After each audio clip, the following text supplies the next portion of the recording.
अच्छा मिस बुशरा, अस्सलाम वालेकुम जी। वालेकुम सलाम।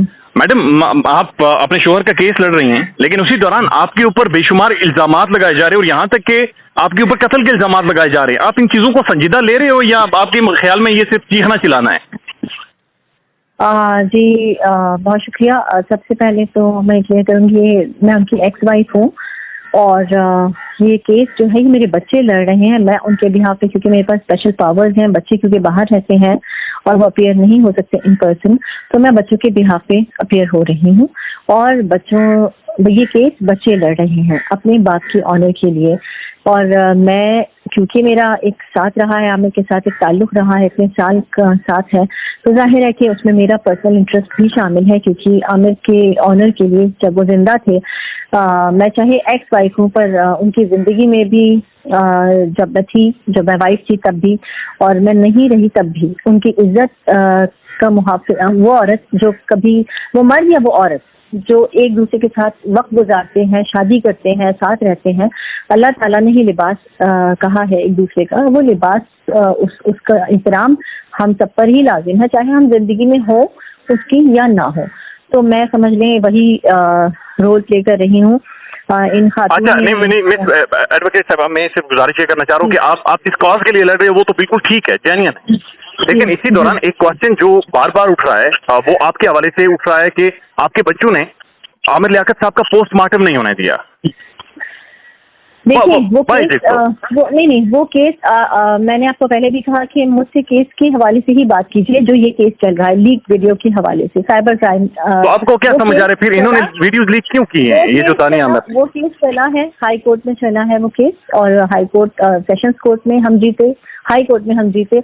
अब अगर ये बार बार उस केस पर उंगली उठाती हैं तो ये तौहीन अदालत करती हैं, तो इनका मामला फिर कोर्ट ही देखेगी, क्योंकि ये बार बार ये कहना कि वो ये था, वो ये था, वो ये था, और पता नहीं क्या क्या फॉल्स स्टेटमेंट ये दे रही हैं कि ये था। मतलब मुझे इनकी कहानियों में जाना नहीं है, क्योंकि ये कहानियां मेरे मैटर नहीं करती। जाहिर है इंसान जब कहीं वीक होता है तो वो कहानियां ही लेकर आता है, जब दलाइल नहीं होते उसके पास, आर्ग्यूमेंट नहीं होते, तो बस वो कर रही हैं, तो जो मैटर नहीं करता हमको बिल्कुल। अच्छा मिस एक बात तो कम से कम हमें क्लियर कर दें कि क्या आमिर लियाकत साहब वाकईतन अपने आखिरी दिनों में इन्हीं वीडियो लीक्स की वजह से बहुत ज्यादा डिप्रेशन में थे? बिल्कुल ऐसा ही है, और मैं इनकी तरह हवाओं में बातें नहीं करती। जब तक किसी बात को, किसी स्टेटमेंट को देती हूँ तब मेरे पास उसके ठोस शवाहिद, उसके एविडेंसेस मौजूद होते हैं, उसके बाद ही बात करती हूँ। मैं एक रिस्पॉन्सिबल शहरी हूँ इस मुल्क की, मैं एडवोकेट हूँ, मैं PhD हूँ, मुझे इतनी समझ, इतनी वो है कि कोई भी बात करने से पहले उसके सारे, क्योंकि जाहिर है ये मामला कानून का है जी, तो जब कानूनी बात आती है तो जाहिर है हम वो बगैर एविडेंस के, बगैर किसी विटनेस के हम ये बात कर नहीं सकते। तो जाहिर सारी चीजें मौजूद हैं कोर्ट में। ये जो इन्होंने अभी भी स्टेटमेंट दिया है कि हमने कोर्ट में कुछ पेश नहीं किया, कोर्ट में इन लोगों ने कुछ पेश नहीं किया, कुछ भी नहीं। आपने शायद अभी मेरी वो वीडियो भी देखी हो जब भी कोर्ट में मैंने स्टेटमेंट दिए हैं, तो इन्होंने, इनके लॉयर ने भी और इन्होंने भी अभी फिर गलत बयानी से काम लिया है कि हमने कुछ पेश नहीं किया। जज साहब ने सब कुछ देखा, वो वीडियोस भी देखी और सारा रिकॉर्ड पर आ गया है मामला। बाकी ये कि कल देखें जज साहब, कल मामला महफूज है, फैसला अभी और तो कल सुनाया जाएगा।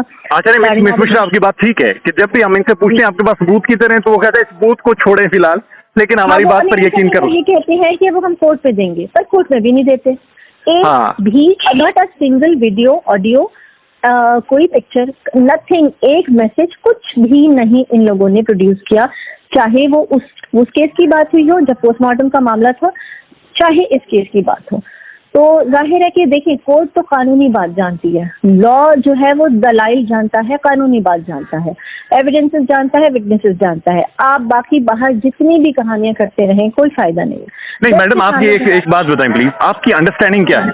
एक हस्बैंड एंड वाइफ, एक लीगल कॉन्ट्रैक्ट है, इनका सोशल कॉन्ट्रैक्ट है, मैरिड है, बेडरूम की आमिर लियाकत हुसैन की नंगी वीडियोस रिलीज करने का मकसद, मंतक क्या थी? आपको क्या अंडरस्टैंडिंग है? मैं किसी उसमें जाना नहीं चाहती। उन्होंने एक क्राइम किया है जिसकी सजा उन्हें मिलनी चाहिए, मैं बस इतना जानती हूँ। मकसद क्या था, क्या नहीं था, कौन पीछे है, कौन नहीं है, ये मेरा कंसर्न ही नहीं है। मेरा कंसर्न ये है कि उन्होंने आमिर की इज्जत को तार किया है, उनको रुस्वा किया है, उन्होंने वो आइसोलेशन में चले गए थे, वो जिस तकलीफ से गुजरे हैं वो सारी सोसाइटी। आमिर लियाकत के आखिरी दिनों में जब उन्होंने आखिरी दिन गुजारे उस दौरान कभी आपकी या आपके बच्चों की उनसे बात हुई? बच्चों की तो होती थी, बच्चों की बात होती थी। ये कहानियां जो देखिए, मैं तो मेरी डिवोर्स हो चुकी थी, मेरी उनसे बातचीत नहीं, सारिका से बातचीत नहीं होती थी। जाहिर है कि मेरा ना मतलब बच्चों के कोई इशू हो उस पर जरूर बात होती थी, पर हमारी जाति कोई तो बच्चों को वो क्या एक्सप्लेन कर, क्या बयान कर दे, किस कैफियत में थे वो आपने आखिरी दिनों में? वो अपने आखिरी दिनों में वो सभी ने देखा है, बच्चों को क्या बताएंगे, वो जो सारी दुनिया ही ने देखा है कि वो किस तकलीफ में थे। बच्चों को जाहिर है वो याद करते थे। अहमद से भी बात हुई, उनकी दुआ से भी बात हुई। उन्होंने क्योंकि मेरे बच्चे बाहर रहते हैं, ये बार बार कहना बच्चे आए क्यों नहीं, अरे बच्चे इसलिए नहीं, यहाँ पर थे ही नहीं, शहर में ही नहीं है, तो बच्चे मिलने कैसे आएंगे। जब बच्चे यहाँ होते थे तो उनकी रेगुलर मुलाकातें होती थी। ठीक है। तो अच्छा मैडम ये भी बता दें कि क्या दानिया आमिर से शादी के वक्त उन्होंने अपनी एक्स वाइफ से या फिर अपने बच्चों से कोई मशवरा किया था इस हवाले से? नहीं, देखिए ये मैटर्स सारे जो हैं ये इस केस से हटके हैं। मुझसे आप प्लीज केस के रिलेटेड ही क्वेश्चंस कीजिए, क्या था क्या नहीं था। मैं फास्ट में किसी चीज में जाना नहीं चाहती। तो आप ये भी बता दें मैडम, वीडियोस असल में जो लीक हुई हैं वो टोटल वीडियोस कितनी हैं? वीडियो जो लीक, जो देखिए, हाँ, जो सबने देखा है, आपने देखा है यूट्यूब में। हमने तो 2 वीडियोस देखी हैं। इन 2 वीडियोस के अलावा भी कोई तस्वीर या पिक्चर्स हैं? जितनी जो कुछ हमारी नॉलेज में है तो यस, और बहुत सारी जाहिर है इन्होंने तो अपने अकाउंट से ये आज जब इनके लॉयर ने कहा कि कोई ऐसा प्लेटफॉर्म नहीं है जहाँ पे इन्होंने कोई चीज डाली हो, इनका कुछ भी कहीं पे भी इनके अकाउंट में, इनका तो अकाउंट ही अब एग्जिस्ट नहीं करता कोई, इसलिए कि इन्होंने जहाँ जहाँ से जो डाला था वो सब उड़ा दिया है, वो डिलीट कर दिया है। पर मामला सिर्फ बनाने का नहीं है। हमने कोर्ट पे आज यही कहा कि मामला सिर्फ बनाने का तो था ही नहीं, बनाई तो इसमें तो कोई डाउट ही नहीं है कि इन्होंने नहीं बनाई। ठीक है, ये तो बिल्कुल एक रोज ये तो वो सलमा बीबी में मानती हैं, वो कहती हैं कि मियां बीवी बनाते रहते हैं, इसमें कोई बड़ी बात नहीं है। अब मान रहे हैं, अब मान लें, पहले नहीं मानी थी। थ्रू आउट इन्होंने इस चीज को कहा कि ये हमने नहीं बनाई, हमें कोई भेजता था। दानिया के स्टेटमेंट्स मौजूद हैं, यूट्यूबर्स को दिए गए इंटरव्यूज मौजूद हैं जिसमें दानिया कह रही है कि मुझे कोई भेजता था। आज कह रही हैं मैंने बनाए हैं, कल कह रही हैं कि मुझसे आमिर ने खुद कहा था क्योंकि वो उस पर पैसे कमाना चाहते थे, मतलब जी वो कहते हैं वायरल करवाना चाह रहे हैं। खैर ये तो मैडम एक भोंडा तरीन आर्ग्यूमेंट है कि वायरल। अच्छा मुझे ये बता दें, दानिया आमिर के क्या मोबाइल फोन मिसिंग है कुछ? कोई नहीं, उसने खुद एडमिट किया है एक और वीडियो में भी कि जिसने खुद वो मोबाइल बेच दिया था।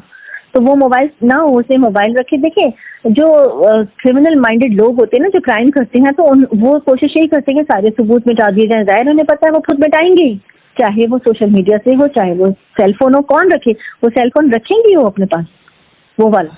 ऑब्वियसली नहीं रखेंगे। अब ये कहना कि दिखाएं कि कहाँ है, जाहिर है कोई फातिल अगर किसी वेपन से कत्ल करता है तो वो वेपन अपने पास रखेगा। तो मैडम आपको पर्सनली कोई थ्रेट वगैरह, कोई धमकियां या कोई फोन कॉल्स तो नहीं मौसूल हो रही किसी की जानिब से भी?